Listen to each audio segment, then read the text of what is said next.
الحمد لله رب العالمين، والصلاة والسلام على المبعوث رحمة للعالمين سيدنا محمد وعلى آله وصحبه أجمعين، وبعد.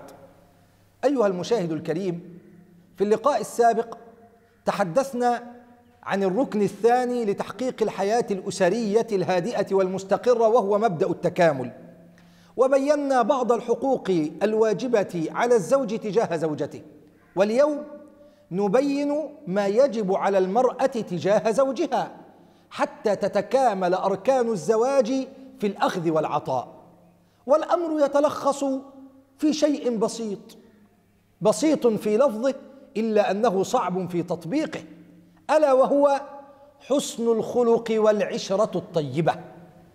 وهنا أتوجه بسؤال إلى الأخت المسلمة وأقول: ما قيمة جمال المرأة؟ وما قيمة شهاداتها العلمية؟ وما قيمة نسبها وجاهها إذا كانت سيئة الخلق؟ والله يا جماعة الإسلام، إن حسن الخلق من المرأة بلسم يداوي الجراح، دواء يطبب الأسر ويجعلها تعيش في سلام وأمان وهناء.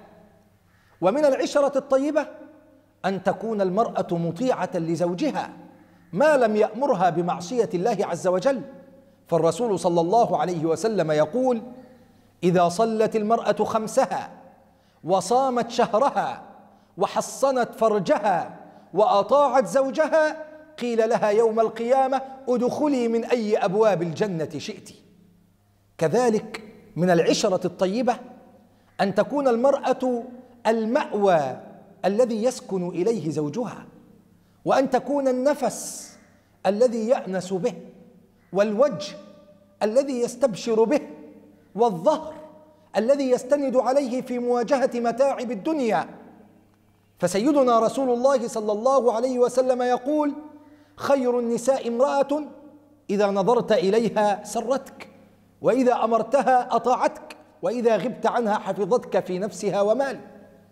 نعم، كذلك إخوة الإسلام، إذا نظرنا إلى خير مثال لحال المرأة الصالحة في معاملة زوجها لن نجد أفضل من موقف أم المؤمنين السيدة خديجة رضي الله عنها مع رسول الله صلى الله عليه وسلم بعد أن عاد من غار حراء وقد نزل عليه الوحي، فقد رجع رسول الله صلى الله عليه وسلم يرجف فؤاده ويقول: يا خديجة زملوني زملوني لقد خشيت على نفسي.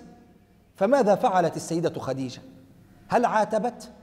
هل أنبته ولامته؟ لا، بل هدأت من روعه وبشرته بكلمات طيبات، قالت: كلا والله لا يخزيك الله أبدا، إنك لتصل الرحم وتحمل الكل وتكسب المعدوم وتقري الضيف وتعين على نوائب الحق. كذلك من العشرة الطيبة للزوجة تجاه زوجها أن تكون راضية قانعة، ولا تحمل زوجها من أعباء الحياة ما لا يطيق. ووالله ما أحوجنا إلى هذا الخلق، لا سيما في هذا العصر الذي كثرت فيه ملهيات الدنيا. فالمرأة الصالحة المتدينة هي التي تقنع ولا تطمع، هي التي تقف بجوار زوجها ولا تحمله ما لا يطيق. وقد كان هذا حال نساء سلفنا الصالح، فقد كانت المرأة منهم إذا خرج زوجها في الصباح تقول له: يا أخي إنا نصبر على الجوع والضر ولا نصبر على كسب الحرام، أو ولا نصبر على أكل الحرام، فاتق الله عز وجل فينا.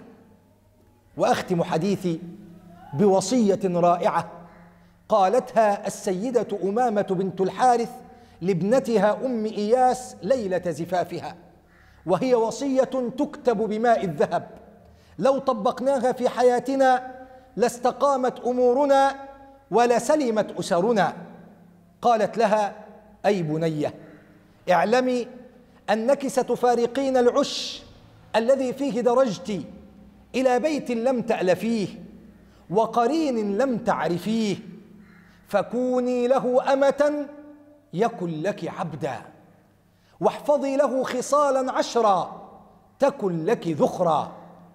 أما الأولى والثانية فالخضوع له بالقناعة وحسن السمع له والطاعة، وأما الثالثة والرابعة فالتفقد لمواطن عينه وأنفه، فلا تقع عينه منك على قبيح، ولا يشم منك إلا أطيب ريح.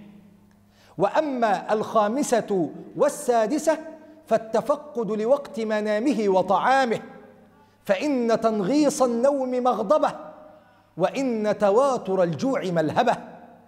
وأما السابعة والثامنة فحسن الرعاية لماله وعياله.